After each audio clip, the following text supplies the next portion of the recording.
So I wasn't even going to talk about this, but I can't stop thinking about it. And so maybe that means I should talk about it. Anyways, I went to church this morning. It was week 1 of 4 classes for the life class. I finished my Connect class. So now it's on to the life class. It's pretty cool. And then, so after class, I went to service. At our church, the beginning of service, we sing and we praise and worship about 4 or 5 songs. After like the first 2 songs, the pastor got up there and he was inviting people, like, if there's anybody in here who is ready to turn over a new leaf, or is ready to accept Jesus Christ into your heart, I'd like you to raise your hand. Normally this is something that they do at the end of service, but they were doing it at the beginning. And so if you raise your hand, everybody in the church, they claps for you, and because it's awesome, it's wonderful. And there was this girl who was sitting in like the row behind me, and I had noticed, like, during singing, like, she was really emotional and crying, which I've been there before. Heck, sometimes I am still that person. It kind of just depends on the day and what I'm going through and how heavy the word hits me. But I noticed that she was one of the people that raised her hand. Anyways, after you raise your hand, they invite you, while everybody else continues to worship.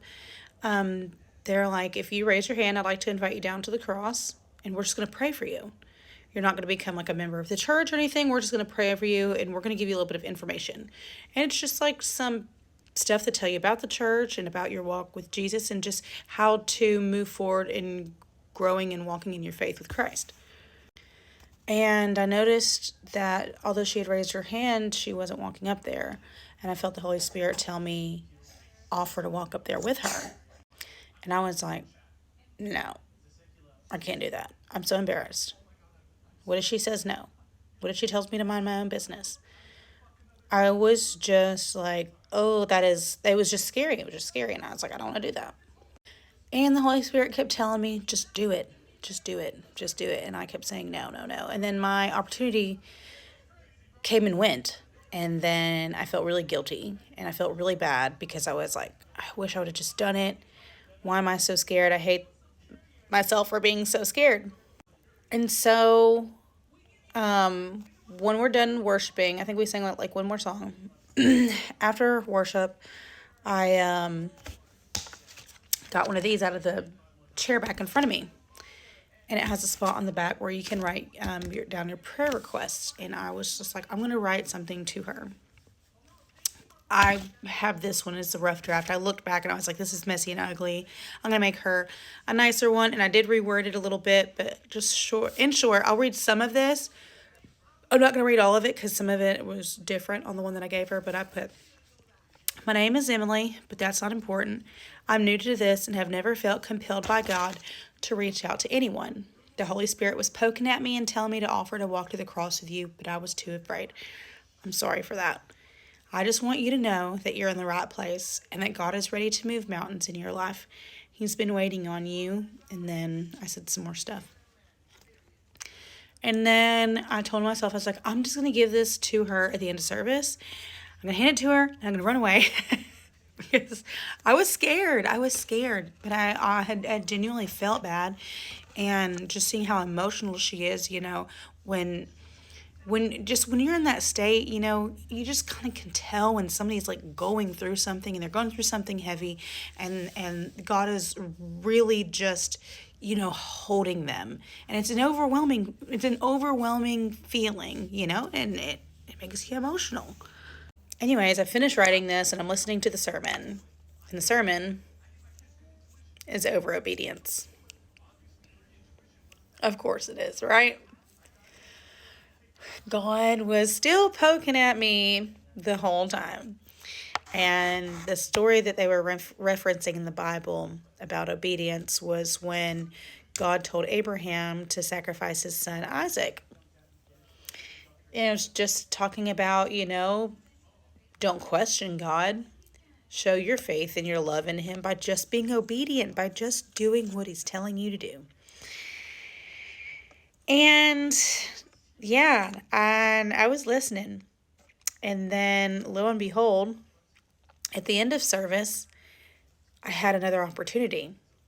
The pastor was like, if you didn't come up right now, I'm offering you, or if you didn't come up at the beginning of service and you raise your hand, I'd just like to give you another opportunity to come down here. And I know it can be really scary, but we're just going to pray for you and, et cetera, et cetera. I still wasn't going to walk up there with her because I was scared. But I saw that she wasn't walking up there, and so I handed her this card, and I was like, here, I've never done this before. I wrote this for you. And it just came out of my mouth. I was like, can I walk to the cross with you? And she's just emotional, and, and she's like, yeah, you can. And so I gathered my things and I walked her up to the cross. And, I'm nobody. I'm nobody. And I feel happy that God used me. I feel proud of myself, that, I was able to be someone's comfort and support in something that can be very scary for a lot of people. I walked her up there, and the pastor prayed over her, and, I had my hand on her and prayed with them. And then I just dismissed myself, I did my part. I was like, I'm here all the time if you ever want to talk to me, but I gotta go get my kiddos. And she gave me a hug. And yeah, I don't know. I'm so thankful that God gave me another chance to be obedient. This is new for me, and it is very uncomfortable because that was very scary. But I'm happy because she's going through something, and whatever she's going through brought her to Christ. And I'm glad that I was there to give her the nudge that she needed and to give her a warm welcome and be like, he's been waiting on you and he's so happy to see you. So, yeah, I had a good Sunday. I'd been thinking about that all day. I'm like, I don't know. It just made me feel good. It made me feel really proud of myself. Yeah.